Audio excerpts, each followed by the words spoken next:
We are now a year removed from Riot Games officially coming forward about their latest dev efforts regarding a brand new fighting game based out of the League of Legends universe titled currently as Project L.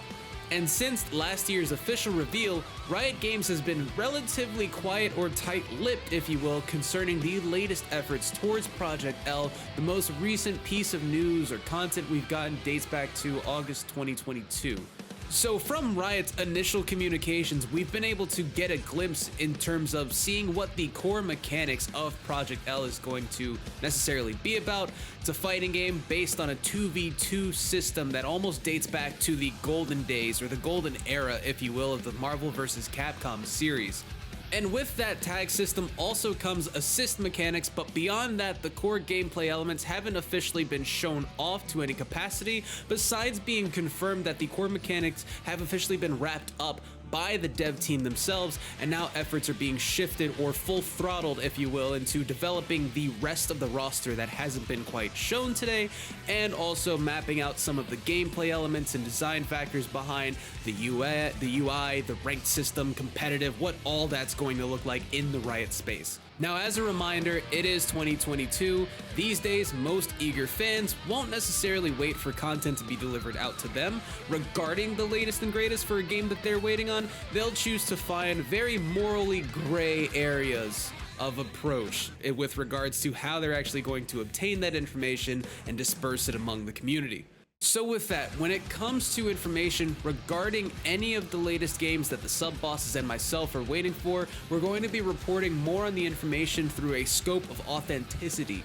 And all that really means is if we hear anything super official from the devs themselves regarding latest and greatest updates for a video game, if it's newsworthy, we'll build a video segment and discuss the topic itself. If it's not, we'll maybe just acknowledge it in maybe a YouTube short or something like that. But on the flip side of the coin, when it comes down to rumors, leaks, God forbid any drama around the communities that we're particularly engaged with, unless it's highly popularized and warrants a video here on the channel, one thing we're not going to do going forward is essentially chase the ambulance of leaks itself, as it can be a very murky patch depending on what we specifically go after.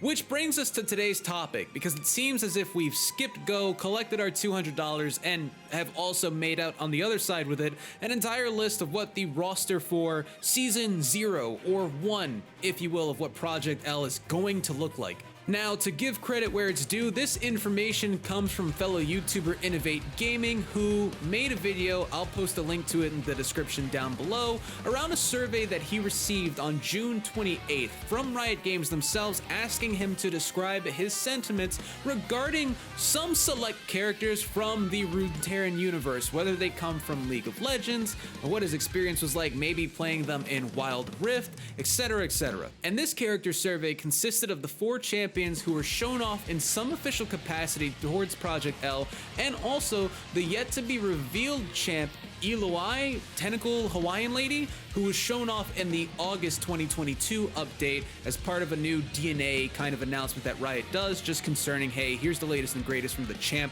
that we're putting in the game next. Now, with the 5 champs out of the 23 characters on that list, the outliers are a very healthy blend of new faces that have been brought to League within the recent years, and very older faces of which I'm more familiar with back in my 2015 run of playing League of Legends, before I decided I like touching grass and lifting weights. Now, with a list of characters like this, there can be many arguments made regarding what the real intent is behind the survey.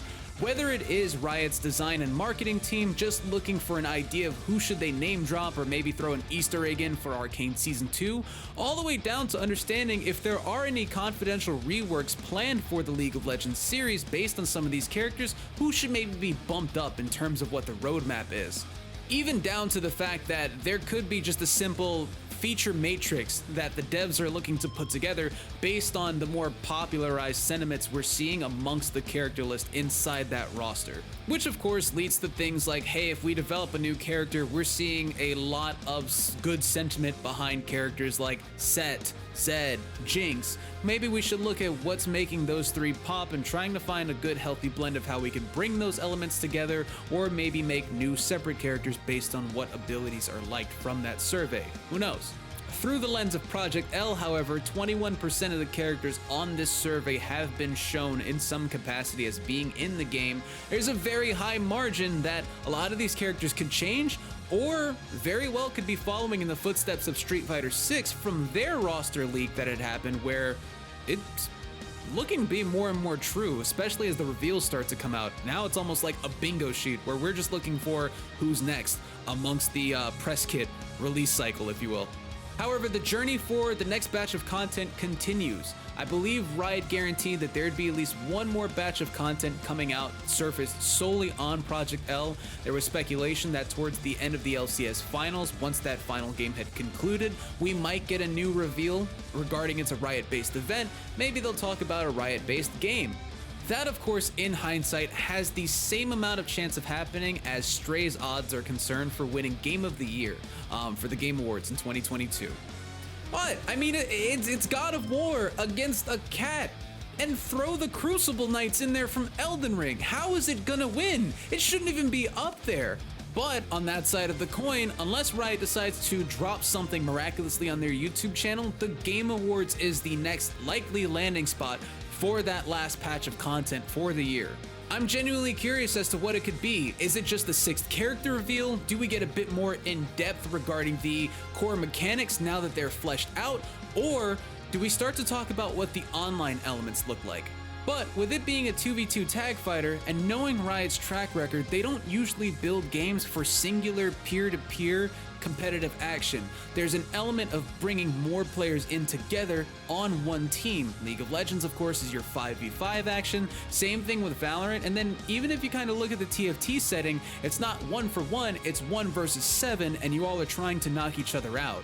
So I'm very hyped to see if Riot does follow suit in that motion and elevates the 2v2 setting beyond just one player controlling a team of 2, and now I can partner with my friend and we can work together based on their main that they like of the roster and my main that I like from the roster, how we coordinate our assist or how we coordinate our tag-ins to further along a combo or create a brand new setup. Introducing that duo queue rank or that solo queue rank differential that exists in most Riot games would be perfect to see how this blends into that overall network or web of Riot games that they're putting together. More importantly, shoutouts to Innovate Gaming for putting the video together based on the survey he received. I know it's very sparse with the information we're getting from Project L, so anything that comes out can seem like a reference to him, right? Don't get me started with bringing up the Mephisto references back from the WandaVision days.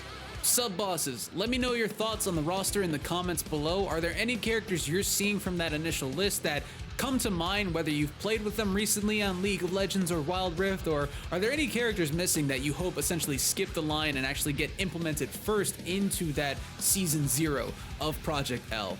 Outside of that, sub-bosses, leave a like on the video. If you're not one yet, go ahead and promote yourself and hit that subscribe button as we look to track more Project L information as it starts to slowly come out into the internet space. Beyond that, guys, stay beautiful, have a great evening, and until the next time, we'll see you in the stream or we'll see you on the next video. Take it easy, y'all.